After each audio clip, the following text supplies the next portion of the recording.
O mundo hoje tem uma percepção outra. O mundo, eu digo, os parques industriais, o próprio mercado realiza em si, nos últimos 10 anos, uma mudança corporativa. As grandes corporações, no caso brasileiro, como a Companhia Vale do Rio Doce, e aí são dados da própria Companhia Vale do Rio Doce, tem ações muito mais minimizadoras dos impactos que ela gera no seu segmento de mineração do que propriamente algumas empresas de fora do país, né?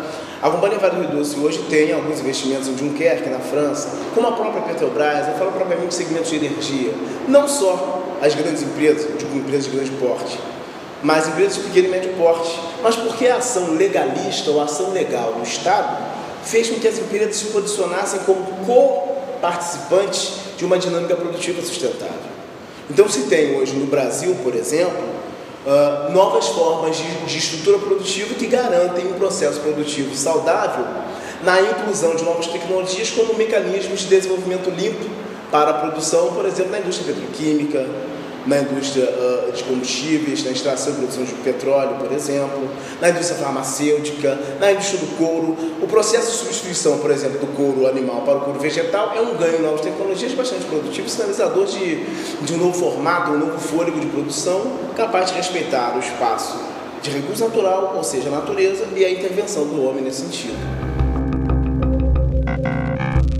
Pouco mais de uma década após o término da Guerra Fria ter prenunciado uma nova era de paz, temores quanto à segurança estão de volta ao topo da agenda mundial.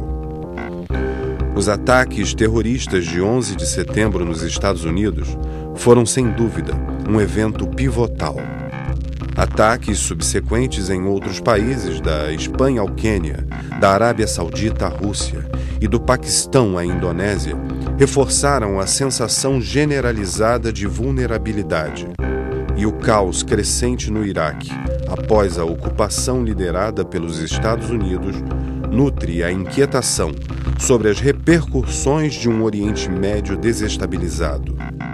Atos de terror e as consequentes reações são como pontos de exclamação num mesclado nocivo de profundas pressões socioeconômicas e a busca de bens ambientais. Como síndico, eu coloquei o aviso para os condôminos de que o problema da água é um problema muito sério, então não pode deixar vazar uma torneira, um chuveiro, qualquer coisa, porque vai exatamente o vilão do condomínio é a água. Vocês querem entrar? Na aldeia, o povo, é interessante que ele não eleva a voz para conversar. Mesmo quando ele vem numa caçada, numa pescaria que produziu alguma coisa que vai poder distribuir com toda a comunidade, ele vem cantando, a voz é colocada na superfície d'água, no espelho d'água, e se reflete, escuta muito longe. Então é questão de colocação da voz. E com as crianças, eles nunca elevam a voz, nunca. Ele jamais grita ou agride uma criança, porque ele diz, em princípio é covardia, porque ela é tão pequenininha e nós somos gigantes na frente dela, né? E depois gritando ela não vai entender, porque ela fica sobressaltada também, assustada, então não vai entender. Então tem que conversar com a criança. Às vezes eu ia só com a pessoa de uma família, 2, 3 índios, né? Eles ficavam às vezes na beira do barranco, porque o peixe era manso, não corria, não era muito assustado, né? Então ele ali flechava, escolhia 1, 2, 3 peixes, a família era grande, pescava 5 peixes e ficava os outros todos ali. Porque ele dizia, esse aqui é o nosso farnel, quer dizer, quando a gente precisa, a gente sabe que estão aqui. Então é quem vem buscar. Quando a gente vai caçar, também a gente mata só um veado do campo, uma caça assim, no meio de um bando de 30, 50, a gente mata um. Porque nós não vamos consumir mais do que isso e nós não temos como conservar. Há um pacto entre a fauna e ele faz parte da fauna. E esse pacto é o seguinte, nós todos precisamos sobreviver à enchente, ao dilúvio. Então, nós vamos conviver juntos sem nos agredir, sem comer uns aos outros. Então eles acham que até a onça fica com o porco, a cobra fica com o rato do mato e ninguém come ninguém. Quando acabam as águas e baixam, as águas começam a voltar para a calha do rio e tudo vai secando, aí é a hora da debandada. Cada um corre para o seu lado, porque senão é a hora de comer.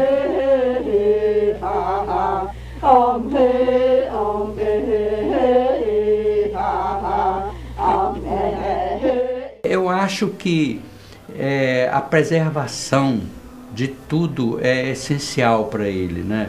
Da alimentação. Você, por exemplo, na questão de poluição, nós aqui temos todo tipo de poluição. Lá eu vi uma criança, nós estávamos tomando banho numa praia animada, muitos índios, muitas crianças pulando dos ombros da gente na água, e de repente um parou de pular do meu ombro e mergulhou e foi sair já na praia, saiu correndo na areia e foi lá na beira do mato e ficou por lá um pouquinho, e depois ele voltou correndo, pulou, voltou e veio pular novamente do meu ombro. Aí eu perguntei, ué, o que você foi fazer lá? Ele disse, foi fazer xixi. Eu digo, mas por que você foi lá fazer xixi se esse rio aqui é imenso? O rio tem 2 quilômetros de largura, né? Ele disse, é porque eu não vou sujar a água. Eu fazendo xixi, depois minha mãe vai pegar a água, e a água que eu fiz xixi, que eu me limpei. Então, é por isso nós não fazemos essas coisas dentro do rio. Quando você vê, aqui fazem dentro das piscinas, né? Não tem como, né? Ao controle da natalidade.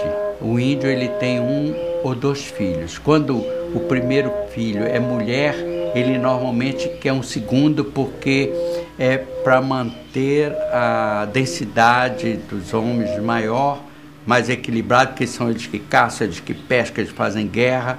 Então, eles dão preferência ao homem. Então, quando chega primeiro uma mulher, eles tentam o segundo filho.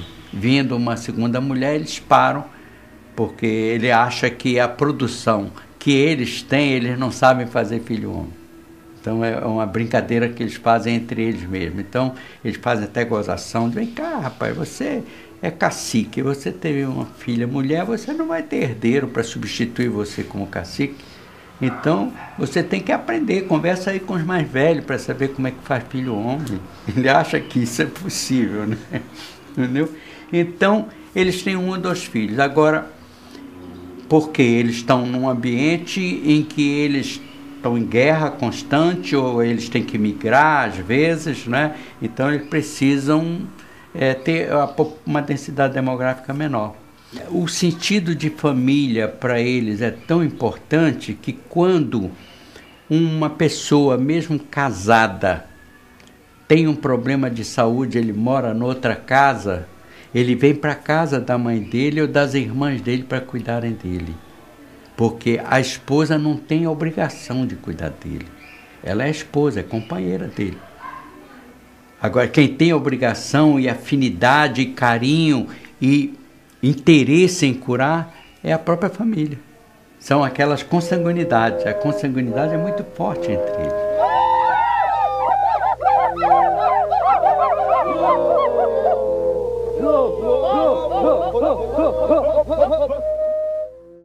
Em 99% dos casos de crianças com dificuldades de aprendizado, a culpa é da má estruturação familiar.